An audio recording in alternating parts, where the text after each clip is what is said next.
On behalf of Akuno Senko for Bay, you know what I'm saying? Jay, where you at? We trying to help our people elevate. Hope. HOPE. We giving them hope. We doing what we gotta do, you know. Every day, one step at a time, man. We gonna make it happen. Helping our people elevate. Yeah. Sometimes I practice focus, thought, and meditate. I'm trying to come with other ways to help our people elevate and seeking knowledge, make me levitate. The lifted mental state is what results from how we orchestrate. This for the family's sake. Let's self-reflect and self-evaluate.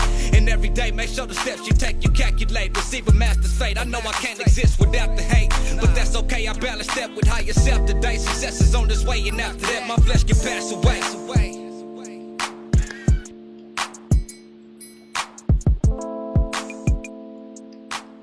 Again, we back with the Helping Our People Elevate YouTube channel or study group class. And today we're going to discuss France. We're going to go a little deeper into Francis Bernier. And I titled this subject 337 years, 7 months, and 9 days ago, which is exactly from today. This is the date, October 10th, 2024. It's been 339 years, 7 months, and 9 days ago since Francis Bernier's 1684 No Division of the Earth by the different species and races of man who inhabited it. And so for the last 339 years, people have been coming with this concept of black and white people. Well, what color is he? What color is she? Or well, black male, 911 dispatch, what's your emergency? Oh, black male, or white male, you know what I mean? So this whole crayon concept has been going on for 339 years, 7 months, and 9 days, based on one man's concept. And also, it says about different races of man who inhabited it, but the etymology of man, I believe I could be saying this wrong, or I'm gonna have to look back into it, but it goes back to woman. But excuse me, gotta freeze real quick. My apologies. So yeah, 339 years of Francis Bernier's ideology and concept, and I wanted to dive into these classes and these concepts, and the audio is, and in the reading, it's going to tell you that he got these classifications based on the women that he studied. He got these classifications based on the women that he studied in these areas. But he studied Asia for 12 years. And he was in India for 12 years studying the people. And so his concept of the Europeans were people of North African and South Asian descent. He classified them as Caucasian. And how he came up with his description, Bernier grouped these people from Europe, North Africa, especially around the Mediterranean and parts of South Asia, including the peoples of India and Persia, into one race. He identified their lighter skin color to the variations in complexion ranging from pale to darker shades. And some of the key figures of him coming with this description is that he noted their physical differences like hair types and facial features, but considered this group broadly similar in terms of their appearance. And so again, his classification for Caucasian people, he said, were Europeans, North Africans, and South Asians. Then you had his African classification or sub-Saharan African classification, which is description of those people were the category included some people from sub-Saharan Africa, whom Bernier described as having darker skin, broader noses, and curly or woolly hair. Some of the key features in this description was Bernier focused on their skin color, hair texture, facial features, to distinguish this group from others. The East Asian. He described the East Asian people as a group of people from East Asia, specifically China and nearby regions, into a separate category. He described them as having fair or yellowish skin. His key features for his description was that he highlighted differences in the facial features such as eye shapes, which that he viewed as distinguished from the Caucasian and African origins. The Lapps, or the Sami people from Northern Europe.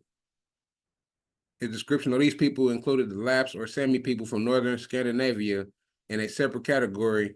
He saw them as distinct from other Europeans based on their physical appearance and their cold climate in which they lived.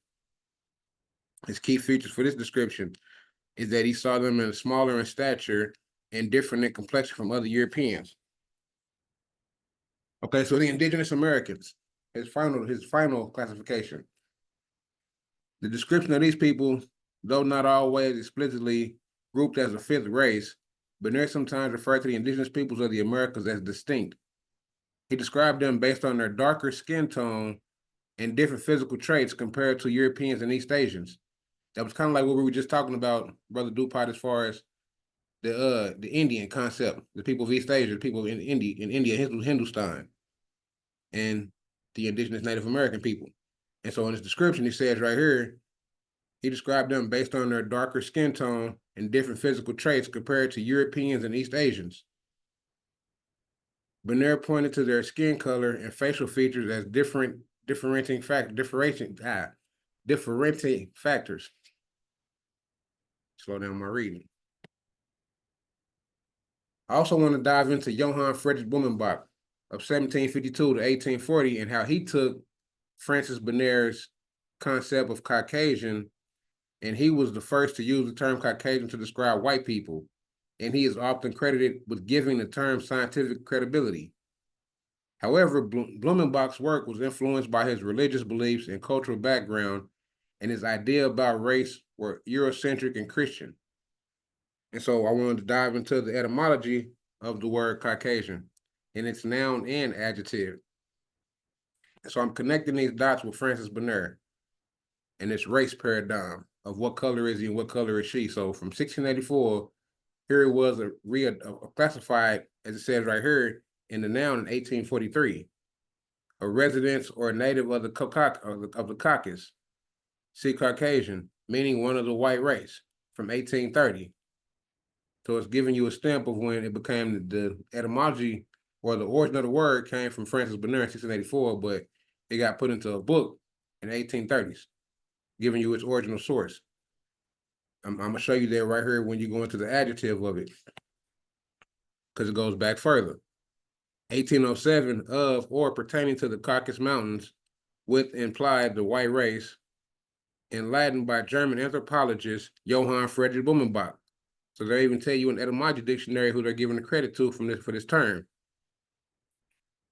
who is the pioneer treatise on anthropology, distinguished mankind into 5 races: Mongolian, Ethiopian, Malay, Native American, and Caucasian.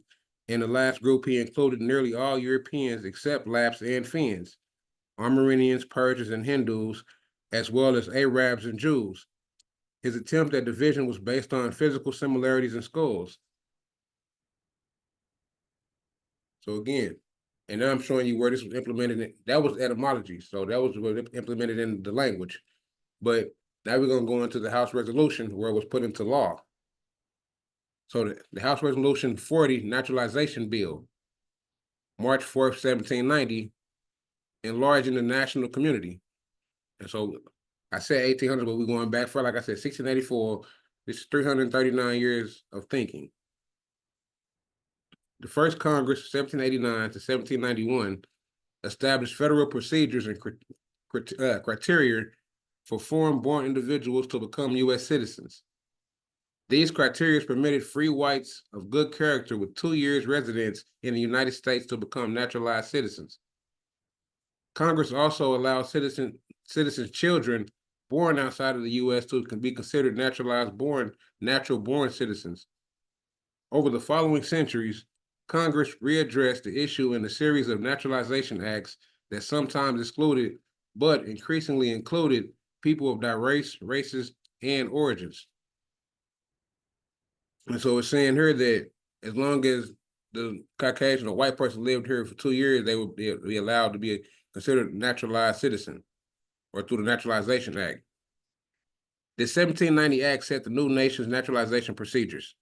It limited access to U.S. citizenship to white immigrants, in effect, to people from Western Europe who have resided in the U.S. at least 2 years and their children under 21 of age. And so we talked about the Naturalization Act, I believe it was maybe 2 or 3 classes ago. An example, if a Chinese person wanted to move to Germany, how would they become a German citizen? They would have to live in Germany for 2 years, get in no trouble, and then they would be naturalized. Same process. After 1790 and throughout the 19th century, Congress legislated separately regarding immigration and nationality. One congressional committee drafted nationality laws, defined U.S. citizen and how it might be lost or gained. So how you can lose your citizenship, how it can be lost or gained. Another committee addressed immigration issues and only began serious attempts to govern or regulate immigration as the 19th century came to a close. With the exception of the Chinese Exclusion Act of 1882, the two bodies of immigration and nationality law were not coordinated, nor did either make any reference to the other. The history of U.S. immigration and nationality law demonstrates how race became a factor in determining who could come to America and who could not. Studies of Chinese exclusion law or old immigration quota systems trace a tradition of racist immigration policies. The Supreme Court reinforced this policy in the 1920s with the decision stating that Americans shared a common understanding of who was and who was not white, and by extinction shared a common understanding of who did and who did not belong in the United States. I believe this is the last page, and I'm gonna go into the audio, and then we'll discuss after that. But Associate Justice George Sutherland said that authorities on the subject of race were in disagreement over which people were included in the scientific definition of the Caucasian race. So Sutherland instead chose to rely on the common understanding of race rather than a scientific understanding of race. Sutherland found that while they may claim to have purity of Aryan blood due to being born in the village Taraga, Tawala, or Talawa near Jandala Guru, Amritsar, what is that? Amritsar, Punjab, I can't pronounce that, but he was not Caucasian in the common understanding, so he could not be included in the statutory category as white person. The court reiterated its holding in Ozawa versus United States, explaining that the word free white person in the Naturalization Act were synonymous to the word Caucasian only as the word is popularly understood, meaning that they only use this here in the Americas, North, Central, and South, through the Census Bureau. I mean the census that we get, applications and stuff like that, where it says race, black, white, red, yellow, brown, all that. They only do that here in the U.S.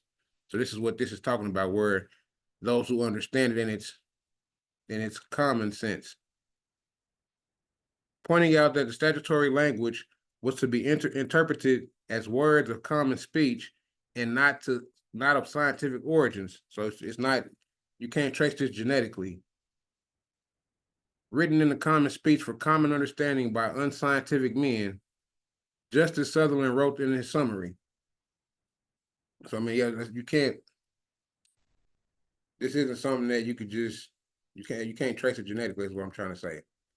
But I want to go into this and make sure. Do my screen? Can y'all see this on the screen? It's François Bernier. Yeah. Okay, thank you, Amanda. All right, so I'm gonna play the audio and then I'm gonna read it because I just want y'all to listen to what he's saying. He's gonna go a little bit more depth in what he shows inside the reading. So I'm gonna let y'all hear it and then we'll go from there. François Bernier was a well-traveled French physician and libertine who wrote extensively about his many voyages. The reputation he acquired through his efforts gave him access to several celebrated literary salons in Paris, and he enjoyed wide acquaintance with some of the notable people of his era. But 2 centuries after his death, he acquired a reputation of an altogether different kind, coming to be considered by some as the founder of modern racial thought and even of the scientific racism that led ultimately to the Third Reich. The basis of this reputation is not Bernier's scientific or literary work, but a brief note composed as a postscript to a text given as a gift to Madame de Sablière, whose salon he had frequented, and published anonymously in 1684 as The Division of the Earth according to the different types or races of men who inhabit it, sent by a famous traveler. In this brief work, Bernier uses the term race loosely, equating it with species, but his concept is decidedly modern, in that it applies to people whose visible affinity with each other and differentiation from others is biological and genetic rather than circumstantial or environmental in origin. Bernier's effort might be the first attempt at an orderly description and classification of all human races, one based not on mere geography, but on, as he puts it, my own observations of the faces and bodies of various people. Bernier proposes 4 or 5 types of race. The first type is broadly European, the second type African, the third Asian, and on the basis of 2 individuals he had seen in Danzig, Bernier creates a 4th, numerically tiny but strikingly ugly race of the diminutive, nasty, and terrifying Lapps or Sami, living in the Arctic north of several Scandinavian countries. These are, quote, little short men with fat legs, big shoulders, short necks, and faces somehow elongated, terrifying looking, resembling a bear's. I only ever saw 2 of them at Danzig, but according to pictures I have seen and reports given to me by a number of people who visited that country, they are nasty creatures, nasty drinkers of fish oil, which they think better than all the nicest liquors in the world. American Indians are represented as a puzzling outlier possibly related to or derived from the first race, which Bernier refers to as our own. The Americans, as they came to be called, had been the subject of Isaac de la Pereire's Pre-Adamitae, 1655, in which the then scandalous possibility of multiple creations, which would subsequently be called polygenesis, had been proposed. Although Bernier does not call the authority of the Bible into question, his new division of peoples into distinct and natural groupings represents a very different way of conceiving of human difference than those implied by the stories of Adam and Eve, the flood, and the dispersal of the sons of Noah, or the Tower of Babel, in all of which the will of God was determinative. One of the first to propose an alternative to biblical explanations, Bernier notes differences but does not account for them, nor does he explicitly rank races, much less depict any race as the consequence of God's pleasure or displeasure, his distaste for the appearance of the Lapps notwithstanding. While Bernier's account is naturalistic, materialistic, secular, and empirical, it does include a number of striking judgments and evaluations. The salon provenance of his essay is evident in the minute attention he pays to the appearance of the women, many of whom can be seen in slave markets all over the world. Gallantly defending and evaluating the beauty of the women of the world except for the Lapps, against prejudiced European detractors, he supports his evaluations with the objective evidence provided by the market. Bernier's new division thus represents an early instance of a connection between race consciousness and slavery. The Code Noir, which regulated the trade and treatment of slaves, was published just 1 year after Bernier's essay in 1685. Bernier's account was compatible with the slave trade and with the natural history of man that developed over the course of the 18th and 19th centuries. It represented an incipient challenge to the philosophical movement that was just about to emerge. John Locke's account in an essay concerning human understanding, 1689, of the mind as a tabula rasa, or blank slate, anticipated and prepared the way for the Enlightenment movement of the following century, which posited universal access to reason as the basis for a belief in social, moral, and intellectual progress. Harmless though they may have seemed, Bernier's categories represented a difficulty for those who wished to believe in universals. The threat was registered in a letter written in 1697 by the philosopher Gottfried Wilhelm von Leibniz, who objected to the entire concept of division. I recollect reading somewhere, Leibniz wrote, that a certain traveler had divided man into certain tribes, races, or classes, unquote. Acknowledging superficial differences, Leibniz insisted that is no reason why all men who inhabit the earth should not be of the same race, which has been altered by different climates. Okay, so now I want to open up for discussion just for a little bit before we go back into the topic. I want to know what everyone may have gotten or what you understood so far about François Bernier and his concept of race and his movement. So I'll open the floor up for anybody. I mean, like, what did y'all get from the audio? What have you gotten from the presentation so far? Islam. Basically, he was giving his race theory based upon his own opinion, not based upon the area and in the separation of men by race, but by the climate, as was stated in the last part of the document. And then So go ahead. I'm sorry. It was just basically his opinion and what he thought. And you see how that one man's opinion 339 years later has affected the minds of millions of people. And also how they said a year later, the Code Noir. We've discussed the Code Noir in the past. The Code Noir, the French Code Noir by King Louis. We've discussed the Louisiana Purchase in the past. The Black Code of 1724, we've discussed that. The Code Noir 1685, yeah, we've discussed that. But I want to dive more, like I said, into. I want to, like he also said, Bernier got these classifications based on the women that he saw in these locations. But I want to dive as well, if you don't mind, Brother DuPont, or someone, if you could just read this first paragraph right here on Bernier's Bernier's purposes, 4 or 5 types of race. Because it said it dealt with the peoples of North Africa and Asia descent. So I just want y'all to kind of see what's in here and how the people. Yes, among the first type include France, Spain, England, Denmark, Sweden, Germany, Poland, and the whole Europe is generally accepted for part of the Muscovy. Yeah. Muscovy. I'm trying to get it off the iPhone. Okay. To these can be added small part of Africa, namely that between the Kingdom of Fez and Morocco, Algiers, Tunis, and Tripoli as far as the Nile, and likewise a large part of Asia that is the empire of the Great Khan, with the 3 Arabs, Arabias.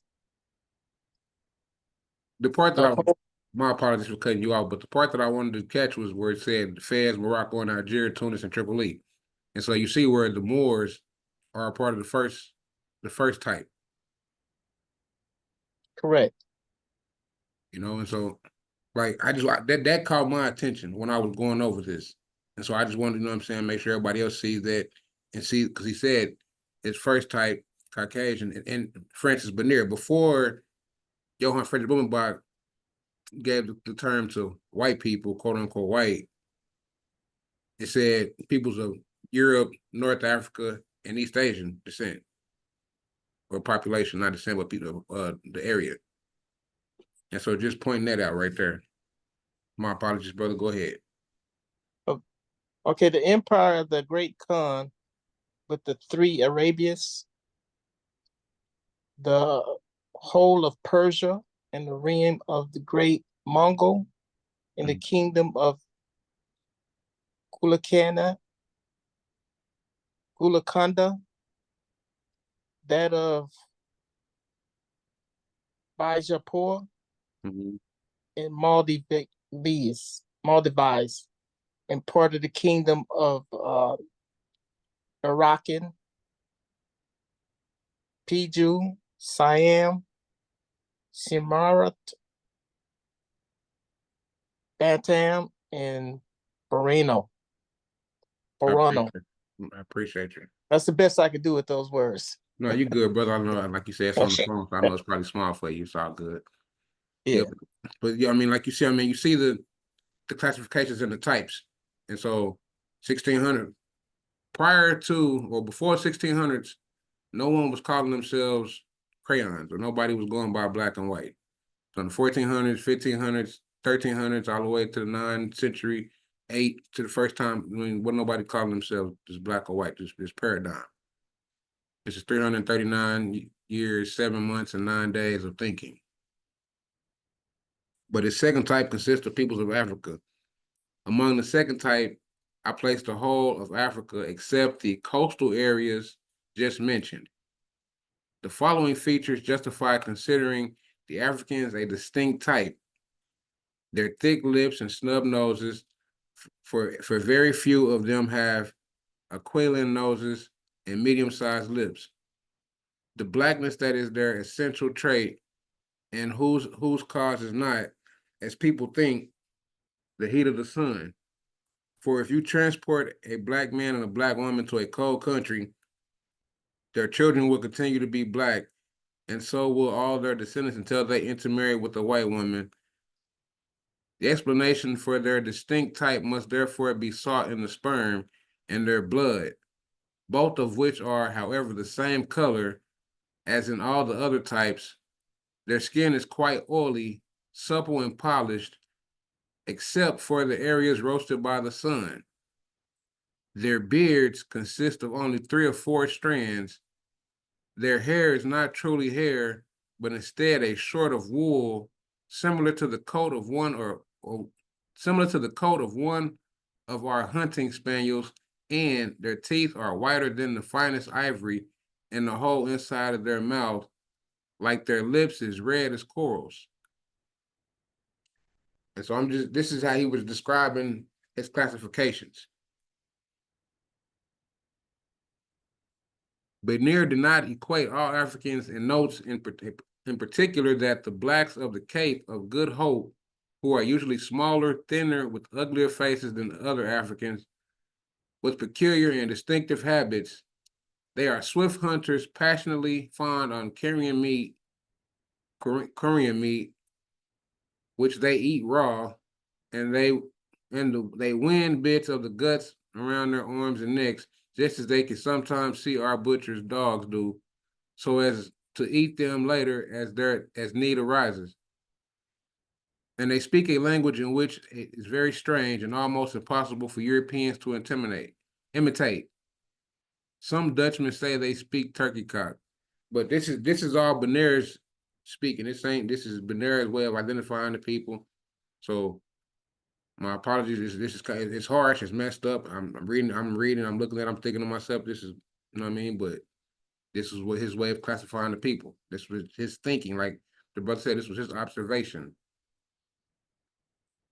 In the third group, Bernier places the people of the kingdom of Arakan and Siam, parts of the island of Sumatra and Borneo, the Philippines, Japan, and the kingdom of Pegu, Token, Cochin, China, Tartary between China, the Ganges and Muscovy, Uzbekistan, Turkestan, Tashkent, a smaller part of Muscovy, the Little Tartars, and the Turkomans, who live along the upper Euphrates near Aleppo. These people, although really white, do not belong in the first race because of their flat faces, snub noses, and eyes. So these were classified as the Chinese people or the yellow people. On the basis of the 2 individuals he had seen in Danzig, Bernier created a 4th numerically tiny but strangely ugly race of the diminutive, nasty, and terrifying Lapps or Samis living in the Arctic north of several Scandinavian countries. They are little short men with fat legs, big shoulders, short necks, and faces somehow elongated, terrifying looking, resembling a bear. I only ever saw 2 of them at Danzig, but according to pictures, I have seen a report given to me by a number of people who visited the country. They are nasty creatures, nasty drinkers of fish oil, which they think is better than all of the nicest liquor in the world. The American Indians are represented as a puzzling outlier, possibly related to a derivative from the first race, which Bernier refers to as our own. The Americans, as they came to be called, have been the subjects of Isaac. Okay, he read this earlier, but okay, yes, we read this earlier. I'm gonna go into this, and I'm gonna go into this here. This is from, like I said, this is all from François Bernier. So I'm gonna go into this, and then we're gonna open it up if anybody have any questions or they want to add anything. Does anybody have any questions now? Okay. What I have observed as regards to the beauty of women is no less differentiated. Certainly, they are lovely. There are lovely ones and ugly ones to be found everywhere. I have seen some real beauties in Egypt, which put me in the minds of fair and famed Cleopatra. Among the blacks in Africa, I have also seen some very beautiful women who did not have thick lips and snub noses. At Mocha, I saw several of them completely naked, waiting to be sold, and I could tell you there could be nothing lovelier in this world to see, but they were extremely expensive because they were being sold at 3 times the price of the others. I have also seen some very beautiful women in the Indies. They could be termed lovely brown ones. Among them are some whose coloring inclines only to very little yellow. These women are highly valued, and I found them as very much to my liking too. For this slight yellowness is bright and sparkling, quite different from the nasty, livid pallor of someone with jaundice. Imagine a beautiful young daughter of France who has just contracted jaundice, but instead of her sick, pallid face and her yellowish, faded, listless lips, think of her as having a healthy, soft, and smiling face with beautiful, bright eyes, full of love. That is something like the idea I want to give you. And so he's talking about the brown women, the women of America that he saw. He said he saw them in some of the brownish color or some of them in a light yellow complexion. 1600s. So again, I mean, go back. Let me see. Go back, like I said, go back to Columbus's journal. He talks about the people that he saw of dark complexion or light fair complexion, but we've always been here. The Indians rightly aver that there are no beautiful women in countries where the water is bad and where the land is not plentiful and fertile. There can be no doubt that high quality of water and the food stuff contributes to great deals of beauty.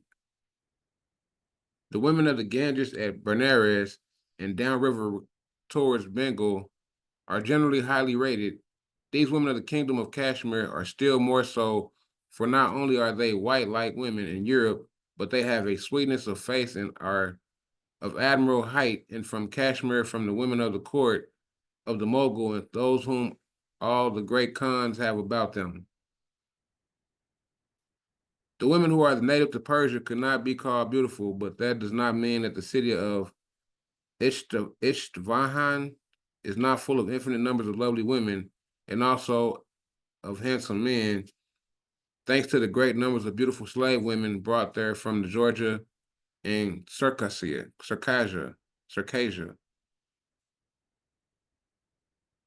The Turks, which we know are Moors, the Turks also have many very beautiful women, because part of those who are native in the country who are not ugly, they have those Greek beauties of whom you have so often heard tell, in addition to the prodigious quantity of slaves who reached them from Mingrelia, Georgia, and Circassia, where the opinion of all men from the Levant of all the travelers and the loveliest women in the world are to be found. Moreover, at the Constantinople, it is forbidden for Christians and Jews to buy a slave from Circassia. It is forbidden for Christians and Jews to buy a slave from Circassia. They are reserved only for Turks.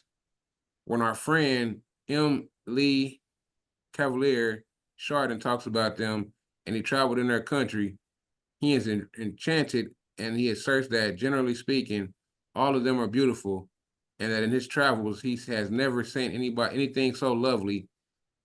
I will not say anything to you about these beauties in Europe, since you doubtless know as much about them as I do or more.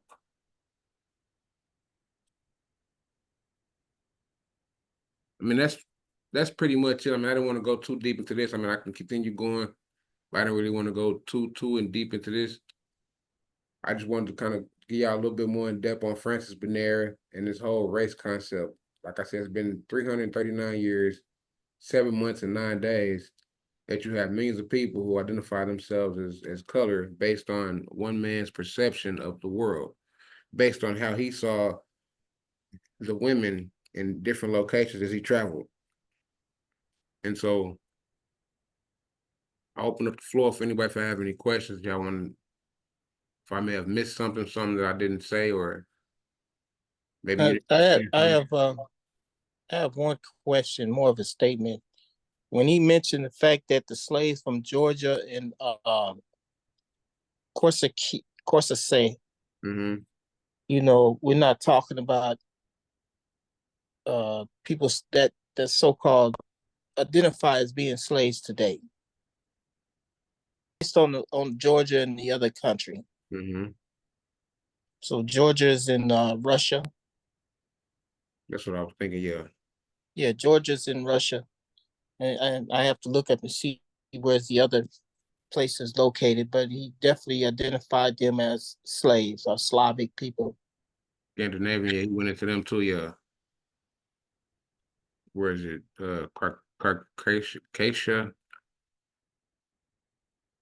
I'm glad you said it. I'm gonna look that up. Yeah, CIR Casia, CIRCASSIA,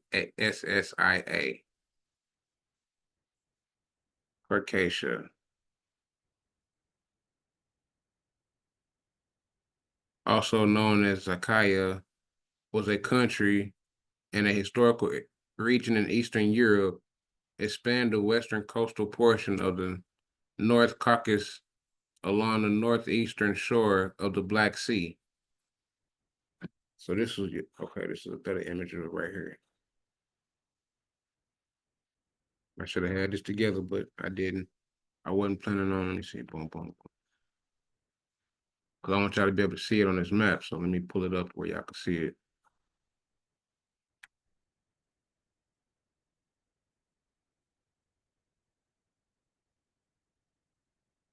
How did I spell it? CIR.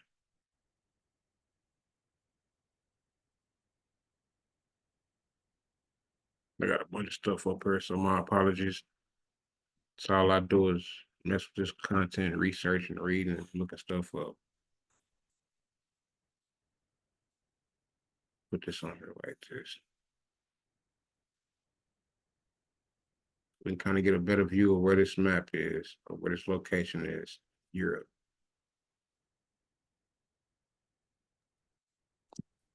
It's this green area right here. Of course, I know y'all can see that part, but this is where it is in Europe, close to the Black Sea, as it was saying. And do it show the location of Georgia?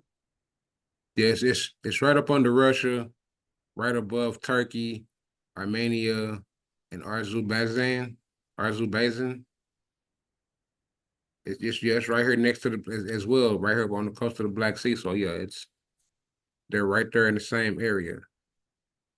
Okay, I mean, I didn't really have a whole lot for today. Like I said, I just wanted to go over Francis Bernier, talk a little bit about him and the race paradigm.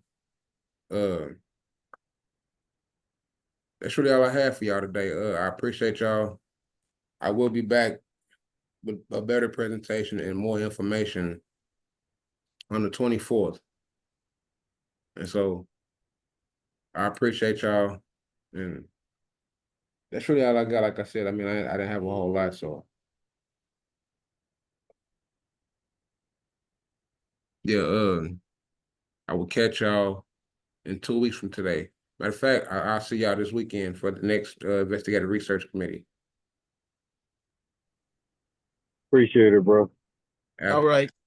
Oh, yeah, brother, right, seriously, I didn't know you was there. I'm glad I just heard your voice in that, but you did a great presentation the last couple Morris Mondays that I've seen, and I really want to sit down and take some notes from you, my brother.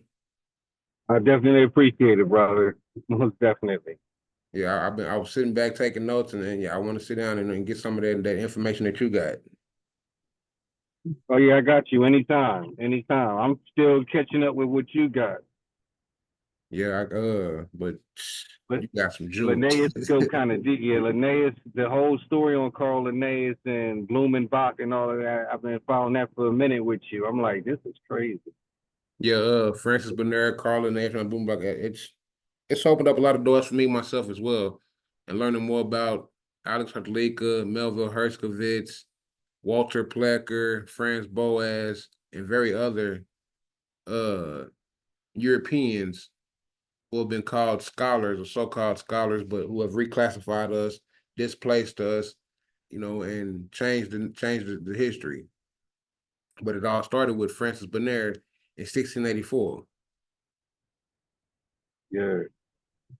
But See, when you add up the time and compared to everything that was going on in the world at that time, and even with just the different treaties that was going on at the time, and all of this was taking place, it's crazy. And so as I'm learning more as I'm still studying him. I'm still learning. I'm still a student of him, of the subject myself. I've just been studying it for about 7 months, 8 months, but I'm still learning as I research more into it. Yeah, most of my research is basically what you did. I have been talking about it for years, but I never fully got in on it until you started doing the classes. And I'm like, wait a minute, let me read a little more into this. You know? And so, like I said, I mean, I appreciate what you're doing, what he's doing, right? Sirius, Quasi, Sister Picola, Sister Mia Moore, Sister Flores. I mean, there's so many. Brother King, Brother Shem, Brother Dupont. I mean, there's so many. Brother Saeed. I mean, there's so many. I salute everything, and I appreciate everybody that's a part of it. Sister Amanda, I appreciate you too. Don't act like I forgot about you. I ain't forget about you. I appreciate you too. But I appreciate everybody for real. And with that, Yeah, we appreciate you, man. Definitely. Yeah. Amanda, yeah, I appreciate you too, sis. I appreciate you guys as well. Yeah, we ain't forgot about you. But yeah, I mean, like I said, I thank y'all, man, and that's really it for tonight. So I have a longer presentation on the 24th. We're gonna get more deeper into it, but I thank y'all. Thank you. All right, brother. Peace. All right, peace.